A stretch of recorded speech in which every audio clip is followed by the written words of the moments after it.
Coming up, the Trump administration announced a major reversal on Obama-era coal policies targeting coal-fired power plants. And Governor Bevin could have enough votes to pass a heavily debated pension plan in the near future. Plus, the project to install high-speed internet access throughout Kentucky is facing another setback from an unlikely source. Dedicated to Eastern and Southern Kentucky, this is WYMT Mountain News This Morning. Good morning. It is 5:29 on this Thursday. I'm Will Puckett. Thank you for tuning into Mountain News this morning. It's a soggy start and things are starting to pop up on the radar as we expect to see what we've seen for every day this week. Brandon, it's already starting to affect farmers across Kentucky. It's starting to affect people. It's flooding everything. When is this rain going to stop? I think we get a brief break tomorrow, but we still got to get through a lot of soggy conditions today before we get there. So keep an eye on your creeks and streams. Keep an eye on any flooding. Pass that along to us if it's safe to do so on social media. And let's take a look this morning. Hazard is the first camera that's in line there for the next round of rain. It's moving toward us there. Not too much out there right now, but as you'll see on live pinpoint Doppler radar, we're getting ready to see some pretty good rain here in just a few minutes. And we're also seeing, again, some lightning in some of these embedded showers and storms here across parts of the region down toward Cumberland, getting some rain over into Keokee. That's over in Lee-Wise County line there in Virginia. We go on down the road a little bit to southern Kentucky and East Tennessee there, parts of I-75 west,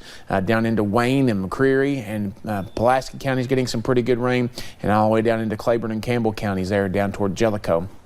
We're looking at temperatures anywhere between 63 and 68. We lost our only 70-degree reading there in Monticello as the rain continues to fall down that way. So again, another mild start today, muggy across the region. 72 Paducah, 75 in Nashville, 69 Louisville, Cincinnati, 72 Charleston, and 65 is a cool spot there in the Tri-Cities. Your day planner today, back and forth with rain chances, only 78 for a daytime high, which is kind of fitting as we wrap up spring. The rest of the forecast coming up here in just a few minutes. Will? All righty, Brandon, thank you. Well, a major reversal in the nation's policy on coal. The Trump administration is rolling back an Obama-era effort targeting coal-fired power plants. Olivia Russell takes a deeper look at what this means for people right here in Kentucky. The Trump administration is fighting to bring back the U.S. coal industry with a new plan, the Affordable Clean Energy Rule. And later today, the EPA will be finalizing it. The new plan gives more control to individual states, allowing them to submit plans to the EPA, creating their own regulations. According to the U.S. Energy Information Administration, 75% of Kentucky's energy came from coal in 2018, compared to the national average, which is only 30%. The Kentucky Coal Association and the Kentucky Conservation Committee agreed that this new rule can be positive, but for different reasons. The Kentucky Coal Association sees this as a way to save the struggling coal industry. It's a step in the right direction that will help save the coal fleet, which is vital to jobs and manufacturing base and electricity. While the Kentucky Conservation Committee thinks this could be a step back, it's also optimistic that the new rule could lead to exploring other sources of energy. Then that gives us the opportunity to identify the solar programs that are already underway and the wind programs that are already underway. When it comes to the Senate, the Affordable Clean Energy Rule has the support of Majority Leader Mitch McConnell. I look forward to the administration rolling out a new policy that upholds the rule of law, keeps the EPA within its statutory role, and encourages American energy reliability and affordability. In Lexington, Olivia Russell, WKYT.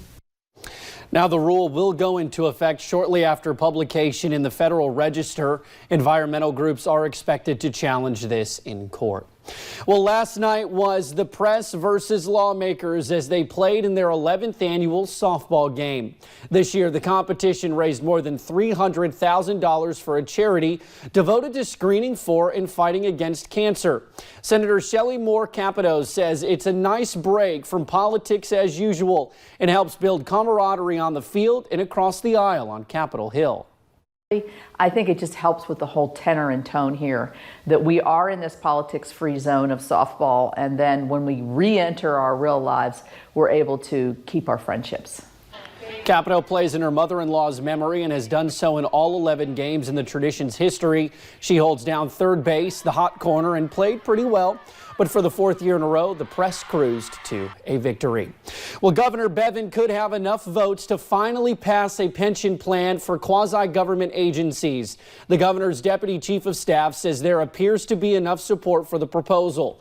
Governor Bevin said he was waiting on enough votes before calling a special session. It comes with a little more than 1 week left before agencies face a major jump in pension costs. The governor's deputy chief of staff says they are looking at dates in July for a special session. The higher pension payments take effect July 1st. Well, House Minority Leader Rocky Atkins says in a statement he is waiting to see a final bill, but adds on what the Democratic Party knows, they cannot support a plan that unfairly cuts retirement benefits and leaves agencies with decades of debt.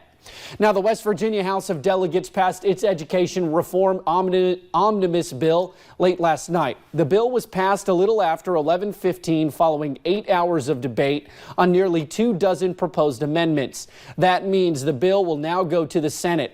Though the bill was able to pass through the House, many were still upset by the move. The losers in this were the students of West Virginia. I mean, it's plain and clear that we didn't want to listen to West Virginians. We wanted to listen to outside forces, and that's what we've done here. It's plain and simple. The losers are the vast majority of the students of West Virginia.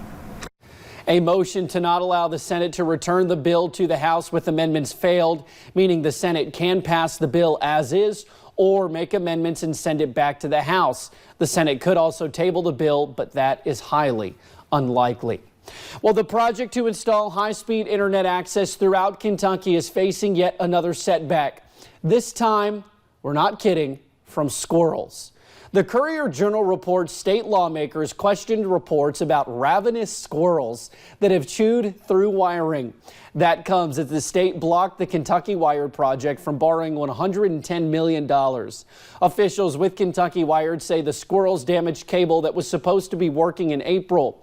The project that began in 2015 has faced several delays and is nearly 4 years behind schedule. Well, in 37 years, Mountain Outreach volunteers from the University of the Cumberlands have built 151 homes, mainly for the elderly and veterans in need. WYMT's Taylor Upchurch joined students on this summer's construction site as they poured their heart and soul yet again into a house in the mountains. A drive across eastern Kentucky's mountains back in 1982 led two college students to do something they never imagined they would do. One of them was a city boy. He noticed the poverty, and he said, maybe there's some of these folks that we can help. That led to Dave Emmert and Robert Day's passion to start a construction-based ministry at the University of the Cumberlands. It now leads students to build for those in need. This 1,200 square foot home is just one of several. Even though the house is amazing, it's about the people that we come in contact with, the family that we're building for, and their 5 little girls. Mountain Outreach volunteers say both men befriended an elderly man living in a home heated only by firewood. A visit after Christmas break fueled the boys' fire to do more good in honor of their lost friend.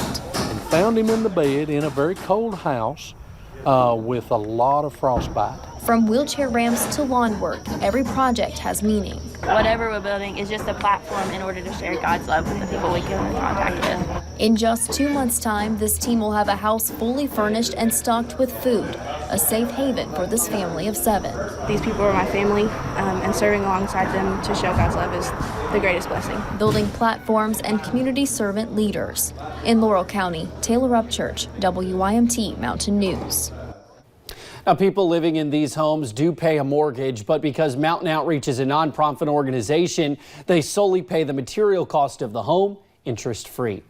Well, most students are sleeping in and enjoying summer vacation, but 10 students from Floyd County spent a week of their summer in Puerto Rico, volunteering for the 4th mission trip organized by Appalachian Global Service Corps. They say they spent a week cleaning and painting, lending a hand to those impacted by the 2017 hurricanes. One of the chaperones for the trip, Amy Chalmers, says it was great to see the students serving others. You get to see potentially shy students or, quieter ones come out of their shells, and you get to hear their reflections as they learn about different lifestyles and the different challenges they face in Puerto Rico than here. For more on this story, head on over to our website at WYMT.com. Well, the Hazard Police Department finally finished moving into their new location in downtown Hazard Wednesday, which used to be a unique two-story McDonald's. Their new location provides double the space they had before. The building is complete with better technology to help with security and responding to emergencies. With the bigger parking lot and more entrances, Hazard's chief of police hopes the public will have better access to the facility. You know, I think the public will like it a lot better. They will appreciate it a lot more just because of the accessibility of it, you know, and the resources that it will provide for them for years. The police department wants to thank everyone in the community that helped with the move. Well, Louisville is now home to one of 4 KFC flagship restaurants. The new design includes natural wood, exposed brick, and oversized windows. But KFC says there's some new technology unique to the flagship restaurants, like a self-order kiosk. At Wednesday's ribbon cutting, the first 50 guests won free chicken for a year. It is an iconic symbol in Floyd County, and soon it will have a new home. The Abraham Lincoln Memorial statue sitting outside disgraced Eric C. Kahn's old law office is moving to the Middle Creek battlefield. Jerry Flannery bought the statue and agreed to donate it. You might remember in 2017, an online petition asked for the move. Floyd County Judge Executive Robbie Williams is behind the push now. Williams expects it to draw more people to the historic Civil War site. It's another piece to our tourism puzzle here in Floyd County. And I tell folks, you know, we have a lot of folks who they don't see the upside of tourism and bringing folks to our community. I really think that that's important for us to get folks in our community to see what it's about. Now the statue is 6 feet tall and will receive a new base when it is moved to the battlefield. Later, a magical new Harry Potter mobile game rolls out in the U.S. and Britain this Friday. We have more on how it works. And we have a brief break coming from the rain, and it's just not going to be today. The latest one we're expecting in about 3 minutes.